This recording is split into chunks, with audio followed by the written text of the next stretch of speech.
অঙ্ক বিষয় বাকি সমস্ত বিষয় থেকে অনেক সহজ এবং ইন্টারেস্টিং। কারণ অঙ্ক বিষয়ের বেসিক কনসেপ্ট এবং ট্রিক্স জেনে গেলে আমরা ফুল নাম্বার উঠাতে পারি।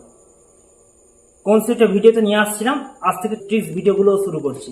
কোনো সমীকরণ সমাধানের জন্য আমাদের চল রাশিকে বাদ দিয়ে বাকি সমস্ত রাশিগুলোকে সমানের অন্যদিকে নিয়ে যেতে হয়। আর নিয়ম কি আছে, চিহ্ন উল্টে যায়, মাইনাসের প্লাস, প্লাসের মাইনাস হবে, তাহলে গুণের ভাগ হয়ে যাবে, ভাগের গুণ হয়ে যাবে। মানে স্কোয়ারের কি বলতো দেখি, রুট হয়ে যায়। আর বেসের কি হয়, বেসটা লব হয়ে যায়। তাহলে 9 হলো মাইনাস বি, ওদিকে গেলে কি হবে প্লাস বি, প্লাস 12 মাইনাস 12।